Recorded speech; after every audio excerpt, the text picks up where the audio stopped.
most amazing artist. I hope you are having an awesome day today. And welcome to a brand new project. This project is very exciting because we are going to be studying op art, which is optical illusion art. And we are going to create a weaving inspired by op art. To create a weaving, you need something called a loom. And we are going to do a paper weaving. So we're going to make our loom out of paper.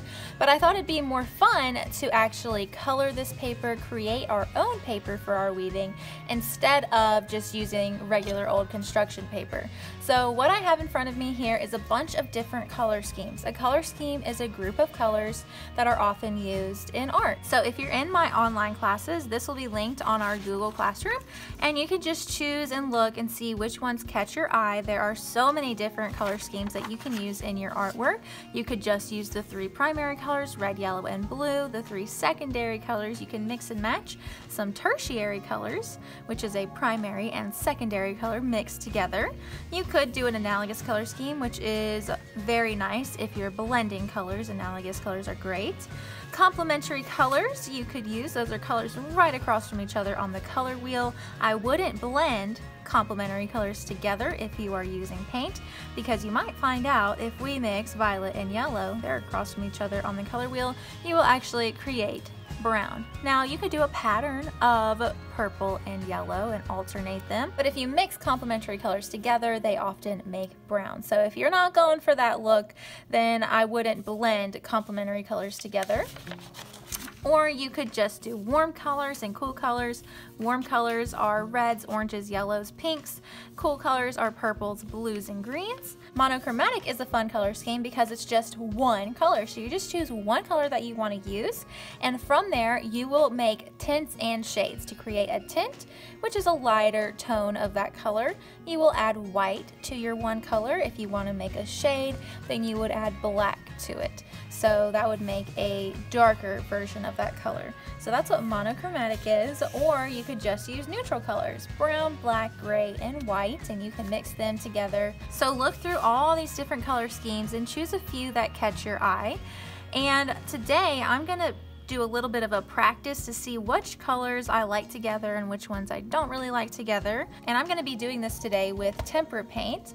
If you're in my face-to-face classes and you choose to use paint, then this is what you will receive. You'll receive an ice cube tray filled with paint, and you will get a metal tin here that has a paintbrush in it, some water, and dirty old SpongeBob. We need these to clean our paintbrush in between getting new colors. If you're at home and you don't have paint, or you don't want to use paint, you could use oil pastels. Those blend very nicely together. You could just use crayons and create a pattern of your color scheme. You could use colored pencils if you want to, or of course you could always use markers. And with markers you can do a really cool technique where you add your colors straight onto your paper. You just color your whole paper using these markers, and then you can take some water and just rub it across those colors, and they will turn into like a watercolor, and your colors will blend together. So there's lots of different options for you during this project. I am going to use tempera paint because I love to paint, so I'm going to use this version, but you feel free to use whatever other materials you want to. And I'm going to set my color schemes off to the side for a second, but I still have them in front of me where I can see them. And I'm going to get a practice piece of paper, and on this practice paper I'm just going to be testing out these different color schemes and choose which one I like the best. So if I look at this right now, I'm very interested in analogous colors. I don't know about complementary colors. I like warm colors, so maybe I'll do warm colors. I really like monochromatic and neutral colors. So that's what I'm going to test today. I wouldn't test all of these because it might take you a while. Just choose a few of your favorite, write them down so you don't forget, and then start to practice with them. So if I look on this color wheel here, it's showing me some different analogous color schemes.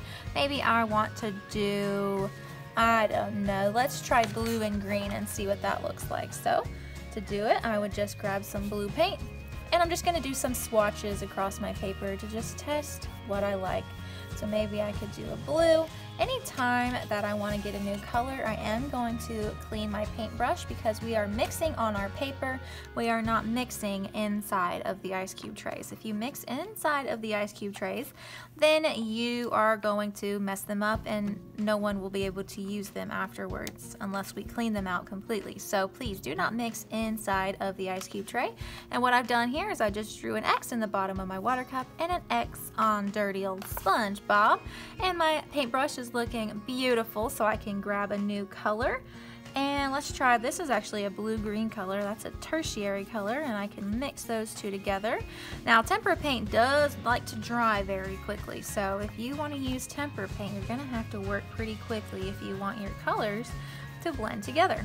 And the color scheme I've chosen is blue and green together, so let me grab some green after cleaning my paintbrush and try to mix that in. So I really like how those colors are working together, but let's see what warm colors look like. Let's try some pink, clean my paintbrush. Let's grab some orange. And on your practice paper, of course, like I said earlier, you can use any materials that you want to. You could experiment with different materials and see which one you like the best. This practice sheet is just to get an idea of what kinds of paper we could paint. So I'm going to finish up doing a few tests with my favorite color schemes up here, and then I will be right back to show you the next step.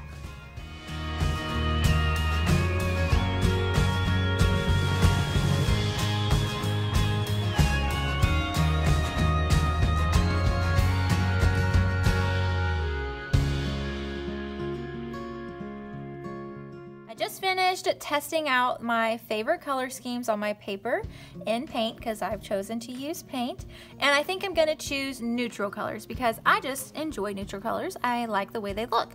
So you guys feel free to choose any color scheme that you want to after doing a few tests to see which one you like the best. So now I've chosen a color scheme, I am ready to work on my final paper. So I can set off my practice paper to the side, bring over my final paper, and of course write my name because it's a brand new piece of paper.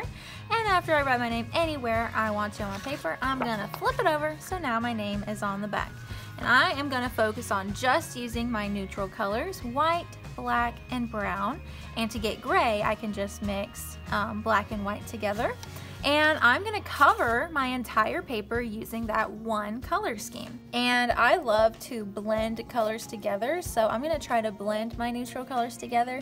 Maybe you just wanna do stripes of your color scheme. So let's say I wanted to do stripes, I could do a stripe of brown, black, white, gray, and then do a pattern, brown, black, white, gray, all the way down my paper until I have no more of my paper showing. So you guys feel free to paint this paper or color this paper however you'd like to. Just make sure you are sticking to one color scheme and one material, whether it's paint, crayons, markers, whatever you've chosen.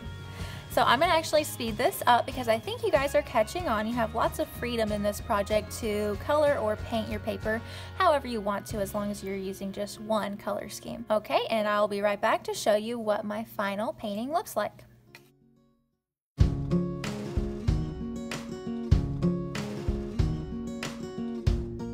I just finished covering my entire paper with my one color scheme, and like I said earlier, I decided to try to blend my colors, and I did that by just using my paintbrush, going back and forth until those colors blended together. If you're wanting the same kind of effect with your colors for them to blend nicely like this one, then you are going to have to paint pretty quickly because your colors will not blend together if they are dry, so they have to be wet still in order for them to blend together. Okay, I hope you guys have a lot of fun choosing a few color schemes to play around with, working with some different materials to see which one was your favorite, and choosing one color scheme, one material to work with, and creating your final paper. Now after you finish your final paper covering the entire thing, then we need to put this in a very safe place so that we are ready for next week. I hope you guys have a lot of fun today working with your color scheme and your material of choice. I can't wait to see how your final paper turns out. I know it's going to be amazing because you guys are amazing. All right, I'll see you guys next time. Bye guys.